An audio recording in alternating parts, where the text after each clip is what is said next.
Hello and welcome back to Phoenix Wright, Ace Attorney. Witness, please tell us only what you saw, not what you thought. How dare you! My powers of deduction are not to be underestimated. Really now. Witness testimony. Angel's deduction. Lana's guy intended to murder Detective Goodman. That's why she called the victim all the way to the prosecutor's office. I'm sure the chief prosecutor had a grudge against the victim. Nothing else could drive that human machine to plunge the knife in again and again. The victim was summoned from the police department's prosecutor's office. Does sound a lot like premeditation, doesn't it? So if I ordered a pizza, does it mean I'm planning to kill the delivery boy? In any case, the defense may now cross-examine the witness. Cross-examination. Honest guy intended to murder Detective Goodman. Really? Said that, but you haven't told us how you know. That's what I'm about to tell you, rookie. I believe what she just said was a mere prelude to the story she's about to tell. Try not to interrupt her again. Rookie. Never interrupt the storyteller. It's like pulling a bun out of the oven half-baked. Something half-baked around here, alright, and it's you. Oh. Saying that Angel Sky is, bid on the happy plant? Try not to confuse the defense witness. They're not very quick on their feet. Now, why did you believe the suspect had intentions to murder the victim? Her actions speak for themselves. That's why she called the victim all the way to the prosecutor's office. You have no proof that Miss Guy called him there. You have no proof that she didn't? Mr. Edgeworth, thoughts? There's no record of call made on the defendant Miss Lana Sky's phone. She might have written him a letter. Come on, you could have tried public phone first, at least. In any case, the victim came to the prosecutor's office where he was murdered. I'm sure he had a reason to be there. Witness, why did you think it was a suspect who summoned the victim that day? I'm sure the chief prosecutor had a grudge against the victim. What kind of grudge? Well, I wouldn't know that. Of course you don't. That's because you didn't have a grudge. Rookie. I have a lunchbox here. Now, what's inside? How am I supposed to know? See, we agree there's a lunchbox here, but we don't know what's inside. A person's life is like a lunchbox with pretzels. Don't you agree? I get it. That's why my lunch was so salty. This judge isn't very good with metaphors. Suspect had a grudge against Detective Goodman. Will you tell us your basis for thinking this? It's simple. Nothing else could drive that human machine to plunge in the knife again and again. A human machine? That's a contradiction. Please. Can't you find fault with something of substance, Mr. Wright? Note to self. Mr. Edgeworth's sigh smells like citrus fruit. Say again and again. How many times did you stab exactly? We often say chop into 1,000 pieces, but we don't actually mean 1,000 pieces. What difference does it make if the deed is done? How come she's getting mad at me? Let's just say she stabbed him several times and leave it at that. Leave it at that? This is a murder case, people. Mr. Wright, you should speak up if you have an objection, you know.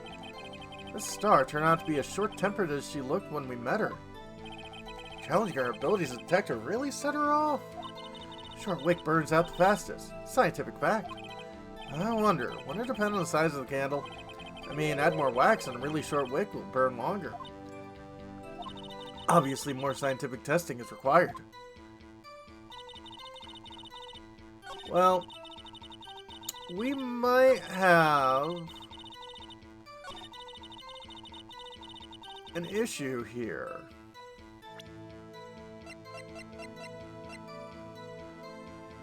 Death due to loss of blood, 1 knife wound. Died within an hour and a half of 4 p.m.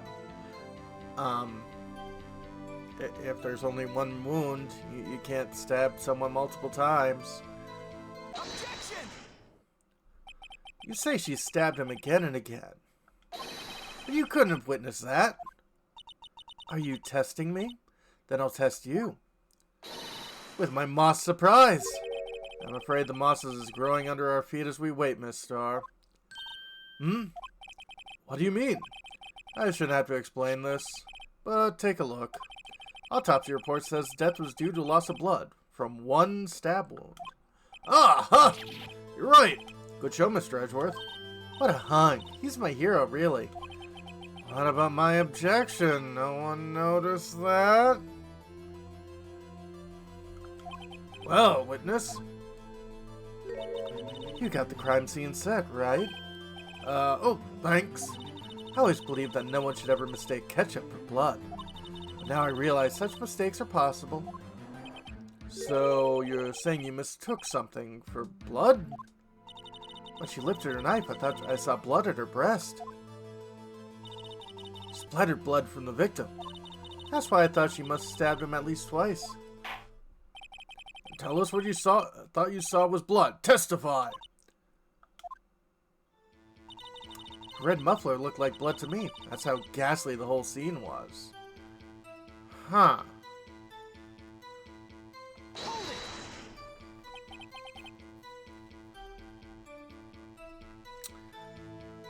Her red muffler. Yes, like a scarf. The chief prosecutor always wears one around her neck.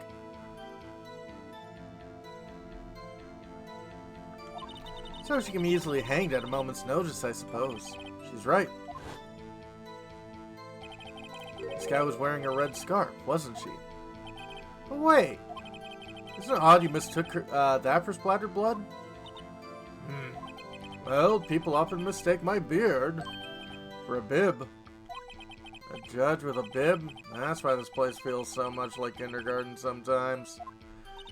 Actually, I do think I saw some traces of blood on her chest. However, the autopsy report is clear on this matter. There's only one knife wound. Apparently, Miss Starr isn't entirely sure of her own testimony. Mr. Wright, it's her chance. Chance for what, I wonder? Starr turned out to be as short-tempered as she looked when we met her. Challenging her abilities as a detective really set her off. Short wick burns out the fastest. We've already read that.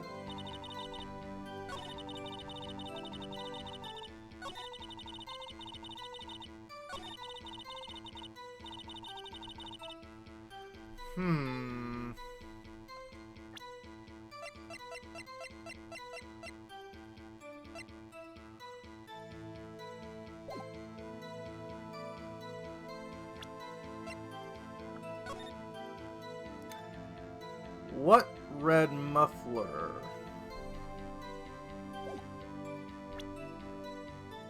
Objection! Miss Starr, I demand an explanation. Objection! This is clearly not suited for detective work. What? Suspect was not wearing a scarf or a muffler of any kind when she stabbed the victim. And you proved it yourself with this photograph. Huh? But that can't be! Only a professional lunch lady could be so utterly clueless. Congratulations, perhaps you finally found your true calling in life. Harsh words, but good. In the end, Mr. Edgeworth prevails. What was my objection? Chopped liver? But it was there, a scarf. No, not that, but something red, really. Well now, where were we? Witness has given us an entertaining interlude, but back to business. What? Very well, witness. Continue your testimony. I'd like to throw out this witness. She's, clearly unreliable. Saw the crime and apprehended the suspect. Tell us about that. Very well. I do remember some things accurately, at least. Ultimately, we couldn't shake the most important part of her testimony. Most important part? Part where your sister stabs the victim. Next testimony just might be the moment of truth. Apprehending the suspect. After the murder, the suspect attempted to run behind a partition off to her side. Quickly caught her and explained her rights to her and arrested her on the spot. Ah yes, when I arrested her, she mentioned the muffler. That's what had me confused in my earlier testimony. Chief Prosecutor made to escape, but against Angel Star, resistance is futile. You're quite determined about the scarf, aren't you? I strike like a snake and bite like a cobra. That's me, Angel Star. That wasn't a very good metaphor. First of all, a cobra is a kind of snake. Don't bother me with details unless you want to get bitten. No thanks. Note to self, Mr. Wright is weak against poisonous snake bites. Most humans are. Chief Prosecutor tried to resist, but her efforts were in vain. She knocked my hands aside and kicked over an oil drum. An oil drum? Hard to imagine. Oh, she's beautiful, but deadly. Predator, this one. A leopard woman. Row. What? Very well, Mr. Wright. Your cross-examination, if you will. Apprehending the suspect. After the murder, the suspect attempted to run behind a partition to her side. So, where's this partition on the floor plans? Sure, she means this wall next to the car. That's right. There's a wall there, about 6 feet high. She was obviously trying to hide herself. Quite a natural thing for a criminal to do. And what do you do then? Quickly caught her, explained her rights to her, and arrested her on the spot. You say quickly. Were you close to the suspect? Also, I mean, there is such a thing as a citizen's arrest in some states. I'm not sure California.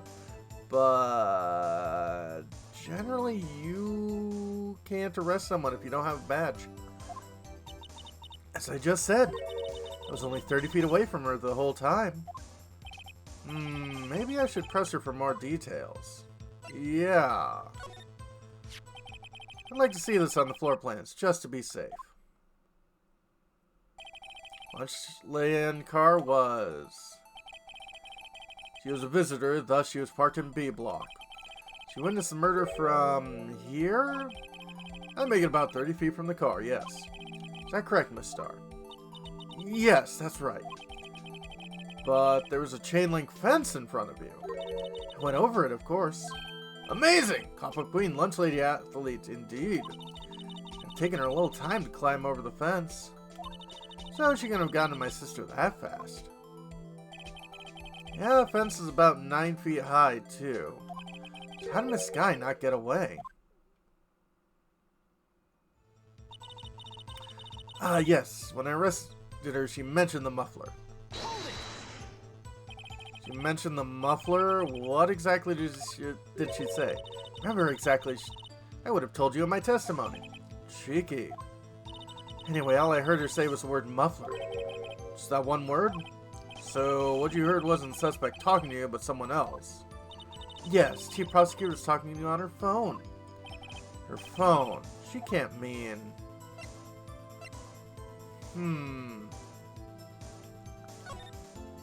By phone, do you mean this cell phone discovered at the crime scene? Yes, ultimately.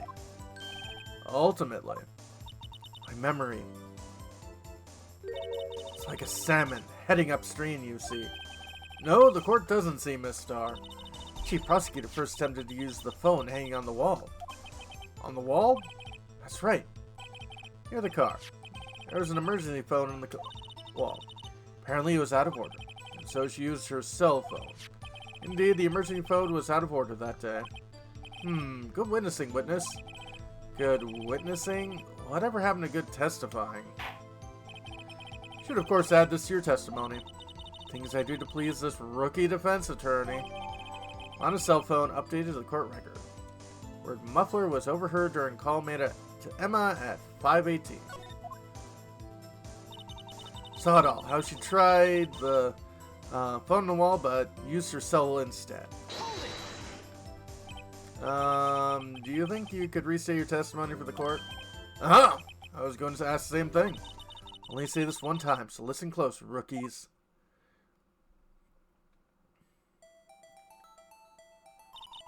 Chief Prosecutor stabbed the victim, ran behind the partition. Picked up the emergency phone on the wall, but it was out of order. She pulled out her own cell phone out of her pocket. During that time, you climbed over the chain link fence. Then when I boldly grabbed her arm, Chief Prosecutor hung up her phone, and you saw her doing this. What is it, Mr. Wright? Chief Prosecutor made to escape against Angel Star. Resistance is useless. She made to escape. Can you be more specific? She brushed aside my hand and ran. It was a terrible sight to see, like a dollop of lard on a pâté of foie gras. Huh? She even kicked over an oil drum at me. An oil drum. There was an oil drum lying on the side of the scene of the crime. But it's strange. What's that? She wanted to escape. Why didn't she run the other way? Parking lot entrance. That's right. Doesn't make any sense you would run from behind the partition of the oil drums. Excellent. More mysteries. Wish we could solve a few before finding more, though. So Miss Guy tried to run. Sorry my sister is so suspicious, Mr. Wright. Not as sorry as I am. But she didn't do it. You have to believe me. Well, let's see here.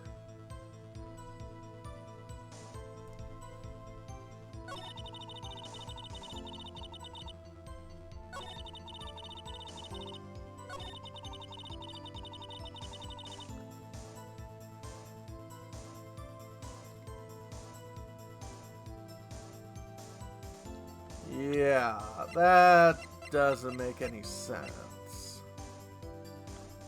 Objection! Miss Starr, I have to conclude that you have a personal grudge against Miss Lana Sky. Objection! Witness is a former detective. Her testimony is unmarred by personal bias. And who would have thought you'd be my knight in shining armor, prosecutor? You who, together with the chief prosecutor, kicked me out 2 years ago. Well, Miss Starr, there's a fatal contradiction in your testimony. How do you explain this? I don't know what you're talking about. Mess with me, and I'll make you cough it all up. Let's look at the floor plans. Said you witnessed the crime from this point. However, if that's true, you could have seen Miss Sky making that phone call. I believe you see what I'm getting at. That emergency phone was on the backside of the partition. If indeed you were in B block, you couldn't have seen it. Wah! Order! Order! What's the meaning of this? It's simple, Your Honor. She's not coughing up lunch. She's coughing up lies. That's quite a claim, Mr. Wright. Perhaps you will allow me a question. Tell us exactly what lie this witness has told the court. Here's where the counterattack begins. Can't afford to get this wrong.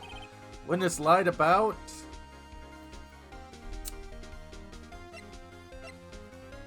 what, where, or order?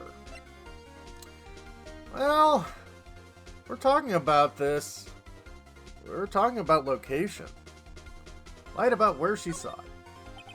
This guy tried to use the emergency phone, but it was out of order. What's significant about this fact? Nothing. Therefore, it would be pointless for Miss Starr to lie about it. Pointless to lie? I see. Let's say the witness did actually see Miss Sky using the emergency phone. It would mean Miss Starr witnessed the crime from a different location. Different location? That's a pointless lie if I ever heard one. Before you call my lie pointless, at least tell me it. Let me ask a question to our clever wordsmith, Mr. Wright. Just where was the witness when she saw the crime? All the testimony we've heard now points in one direction. The place where Miss Starr witnessed crime was here.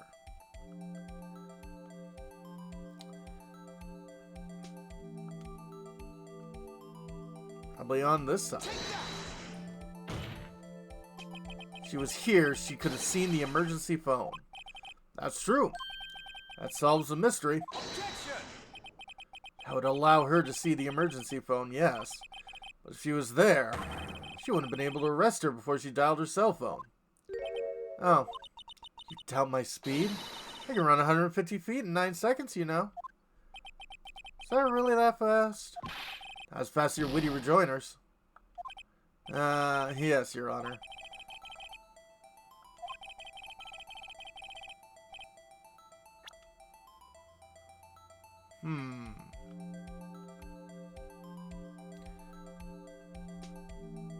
She may be in the security room? Take that! This is the only place where she could have been. The security guard room.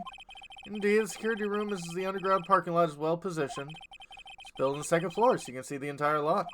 Would have been able to see this emergency phone from here. But why there? There are many other places where she could have seen the phone. Not in this case, Your Honor. Witness, not being part of the prosecutor's office, couldn't park in A block. Only place she could have seen the crime is the back of the partition here. I remember in your testimony you said you brought a lunch to your boyfriend in the security guard room, yes? Well, Miss Starr? How many years have I been getting the better of men? To think the tables can be turned so. When we come back, the star is losing her luster. Have a good one, folks.